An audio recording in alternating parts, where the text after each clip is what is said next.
চালে ডালে এক পাকে খিচুড়ি বানানোর জন্য প্রথমেই গোবিন্দভোগ চাল আর মুগ ডালটাকে ভালো করে ধুয়ে জল ছড়িয়ে রাখবো।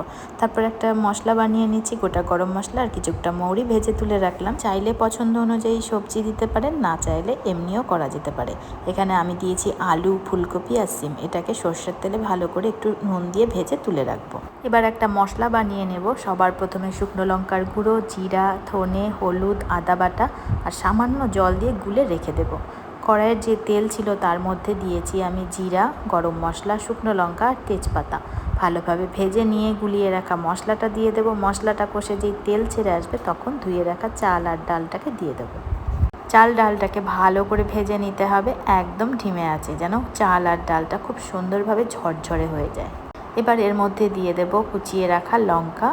মশলার সাথে খুব ভালোভাবে ভেজে নিয়ে এবার আমি এর মধ্যে পর্যাপ্ত পরিমাণে জল দিয়ে দেবো। জলের মাপটা একবারে দিতে হবে, যেহেতু এটা চালে ডালে এক পাকে খিচুড়ি, তাই একবারে জলটা দিলেই সব থেকে বেশি ভালো হয়। এবার ভালোভাবে সমস্ত কিছু মিশিয়ে নিয়ে এটাকে কিন্তু হাই ফ্লেমে ফুটতে দেবো।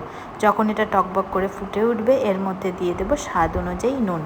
এবার ভেজে রাখা সবজিগুলোকেও দিয়ে দেবো, দিয়ে ভালোভাবে ঢাকনা চাপা দিয়ে গ্যাস সিম করে কিন্তু সেদ্ধ হতে দেবো। সব যখন সেদ্ধ হয়ে যাবে তখন ওপর থেকে ভেজে রাখা মশলাটা গুঁড়ো করে রেখেছিলাম সেটাকে দিয়ে দেবো স্বাদ অনুযায়ী চিনি আর 1 চামচ ঘি দিয়ে ভালোভাবে মিশিয়ে নিলেই কিন্তু আমাদের ডালে চালে এক পাকে খিচুড়ি রেডি। এইভাবে খিচুড়ি কিন্তু আপনি ঘরে এমনিও রান্না করে খেতে পারেন, আবার ঠাকুরকেও কিন্তু ভোগ নিবেদন করতে পারেন। তো কেমন লাগলো আজকের রেসিপিটা অবশ্যই জানাবেন।